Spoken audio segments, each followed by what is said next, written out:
Itu kalimatnya bagus. Begitu engkau cinta pada dunia, maka hanya kepahitan hidup yang akan kau rasa.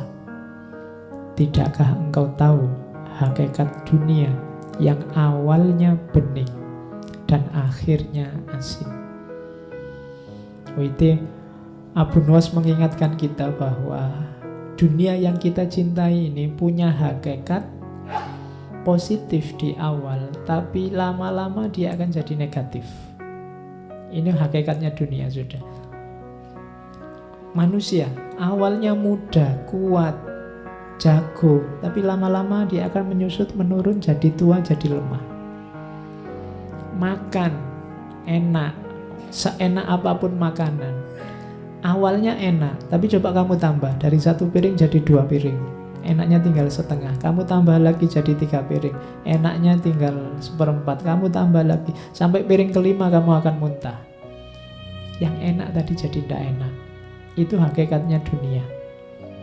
Pacar cantik, apalagi? Iya cantik, sekarang umur berapa?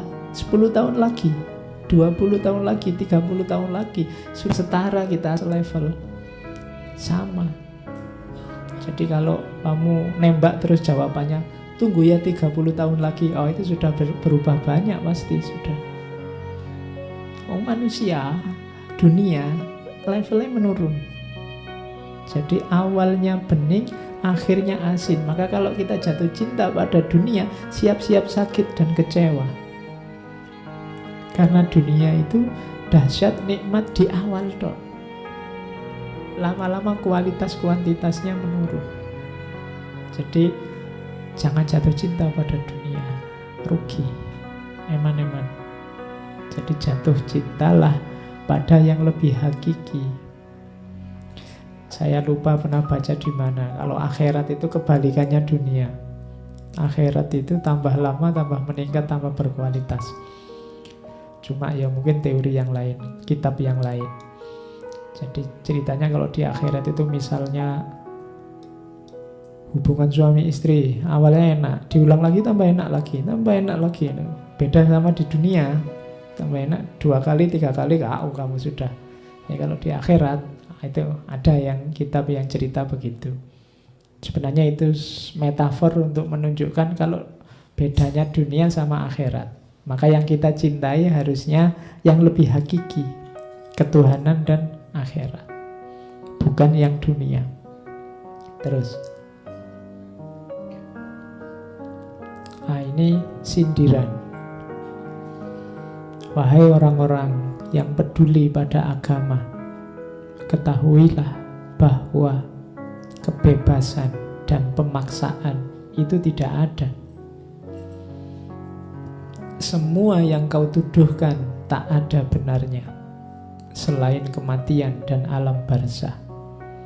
Tak seorang pun tahu begitu terpisah nyawa, apakah ia masuk surga ataukah neraka. Ini sindiran bagi kita. Di antara kita ada yang mengunggul-unggulkan kebebasan, ada kebalikannya, mengunggul-unggulkan kekakuan, pemaksaan. Yang satu beragama sangat keras, yang satu beragama sangat longgar. Yang satu andalannya kebebasan, yang satu andalannya pemaksaan. Katanya Abu Nuwas, semua yang kau tuduhkan tidak ada benarnya. Orang yang menganut aliran kebebasan biasanya menyebut yang aliran pemaksaan sebagai dogmatis lah, literalis lah, apalah, fundamentalis lah. Kebalikannya, yang punya aliran pemaksaan biasanya menyebut yang punya mazhab kebebasan sebagai liberal lah, sesat lah, macam-macam. Katanya Abu Nuwas, semua yang kau tuduhkan tak ada benarnya, dua-duanya salah. Kenapa? Jangkauan wawasan manusia tidak ada yang berderajat pasti. Satu-satunya yang bisa dipastikan dalam hidup ini hanya kematian dan akhirat, alam barzah. Jadi yang kita omongkan berdasarkan pemahaman kita itu semuanya tidak pasti. Satu-satunya yang pasti hanya kematian dan alam barzah. Maka untuk hal yang tidak pasti, jangan korbankan hal yang pasti. Karena hal yang tidak pasti tadi, kita meresikokan bahaya kepastian. Maksudnya apa? Kadang-kadang demi kebebasan, demi pemaksaan, kita terus saling serang, saling menjatuhkan, saling menyakiti, saling berbuat dosa. Ini kan resikonya setelah kematian. Jadi sebenarnya kita sedang menjual yang tidak pasti demi menjual yang pasti demi yang tidak pasti. Nah, itu kalimat ini arahnya ke situ. Padahal ngapain sih kita mengklaim bahwa kita pasti benar, kita pasti lurus, wong tak seorang pun tahu begitu terpisah nyawa, apakah ia masuk surga ataukah neraka. Siapa berani angkat tangan menjamin saya pasti surga, Pak? Tidak ada. Seandainya kamu orang soleh sekalipun, begitu kamu yakin 100% masuk surga, ada kesombongan dalam hatimu. Dan dia yang jadi hijabmu untuk masuk surga. Jadi tidak ada satupun yang pasti. Wong begitu nanti di akhirat sudah hak prerogatifnya Allah. Mau surga apa neraka itu sudah urusannya Allah, tidak jaminan. Ada yang amalnya luar biasa karena kesalahan kecil akhirnya nggak jadi masuk surga. Ada yang dosanya luar biasa karena kebaikan kecil tidak jadi masuk neraka. Kan banyak cerita-cerita semacam itu. Ada ulama yang tidak jadi masuk surga karena mengambil kayu selilit waktu dia habis kundangan pulang ke rumah, ngambil kayu kecil karena tidak ada tusuk gigi miliknya tetangganya. Itu kan yang dicerita selilit sang kiai itu kan. Gara-gara selilit kayu kecil ini dia tidak jadi masuk surga. Tapi ada pelacur yang memberi minum anjing, gara-gara kebaikan memberi minum anjing ini, dia masuk surga. Meskipun hakikatnya dia seorang pelacur. Dalam tumpuan dosa, kebaikan kecil bisa membawa ke surga. Dalam tumpuan pahala, kesalahan kecil bisa menyeretmu ke neraka. Maka tidak ada yang pasti. Jangan menyombongkan diri. Tak seorang pun begitu terpisah nyawa bisa memastikan apakah ia masuk surga ataukah neraka. Maka jangan merasa aman, jangan merasa sudah selamat. Oke, itu kalimat selanjutnya. Terus, kulihat setiap hidup, setiap yang hidup itu fana. Putra si fana. Dengan nasab mulia yang bersambung kepada yang juga fana. Apa yang kita banggakan dalam hidup ini semuanya fana. Bahkan dirimu sendiri itu fana. Fana itu berarti pada akhirnya akan lenyap. Kita juga akan lenyap. Nenek moyang yang engkau bangga-banggakan juga akan lenyap. Keluarga yang engkau bangga-banggakan, engkau cintai juga fana. Semuanya fana. Maka segala konflik, segala pertikaian, segala perselisihan di muka bumi ini sifatnya hanya permainan saja. Kenapa permainan? Wong semuanya fana kok. Ngapain kita serius-serius amat? Semuanya fana. Makanya katanya orang Buddha itu ya semuanya kosong. Yang isi itu sebenarnya kosong, dan yang kosong sebenarnya isi. Itu rahasianya di situ. Yang kita anggap tidak ada apa-apa, ya ada apa-apanya. Tapi yang kita anggap ada apa-apanya sebenarnya hakikatnya tidak ada apa-apanya. Hidup ini fana. Pada akhirnya akan lenyap. Nah, jadi kulihat setiap yang hidup itu fana. Putra si fana. dengan nasab mulia yang bersambung pada yang juga fana.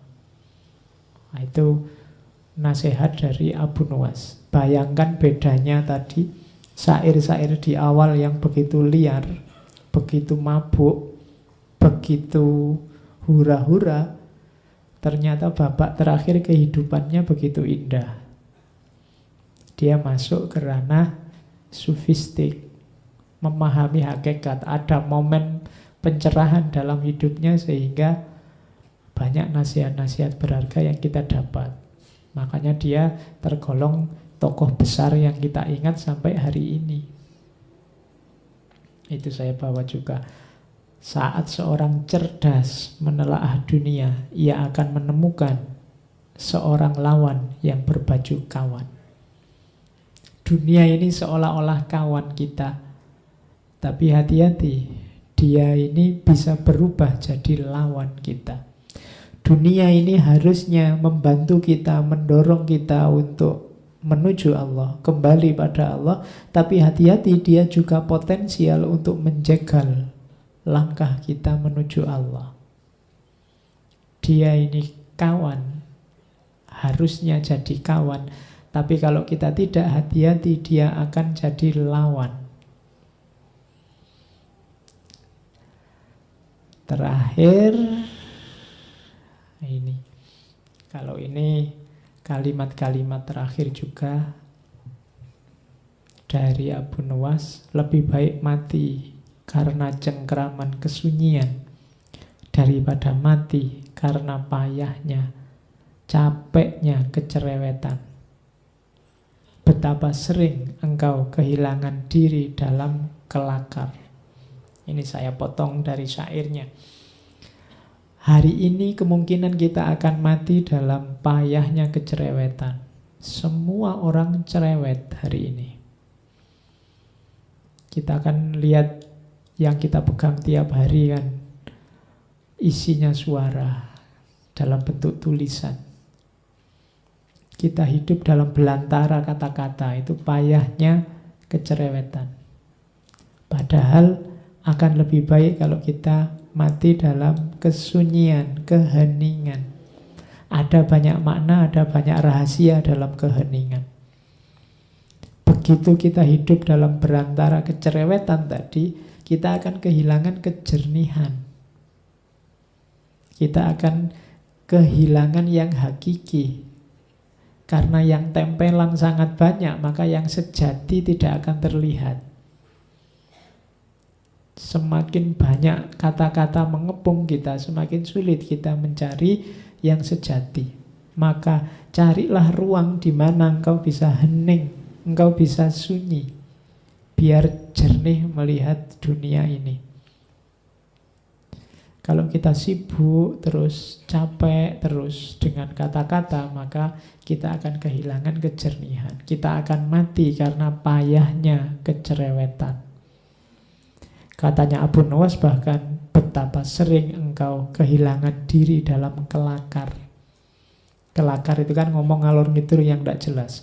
Yang itu membuat kita kehilangan diri, tidak waspada. Padahal mungkin dulu ini hobinya Abu Nuwas, kelakar, tapi kemudian dia sadar dalam kelakar kita sering kehilangan diri. Kita sering kehilangan hakikat hidup kita. Jadi terakhir Abu Nuwas ini menasihat kita, ayo kita bikin waktu-waktu kita berharga. Kalau tidak, carilah kesunyian atau keheningan. Di situ harga nilai akan muncul. Jadi rumusnya itu. Dalam sehari bikinlah momen untuk dirimu sendiri, tapi untuk dirimu sendiri bukan untuk hura-hura, tapi untuk kesunyian, untuk keheningan. Kalau dalam agama momen-momen muhasabah dan tafakkur. Disitulah nanti kualitas hidup kita akan naik. Oke.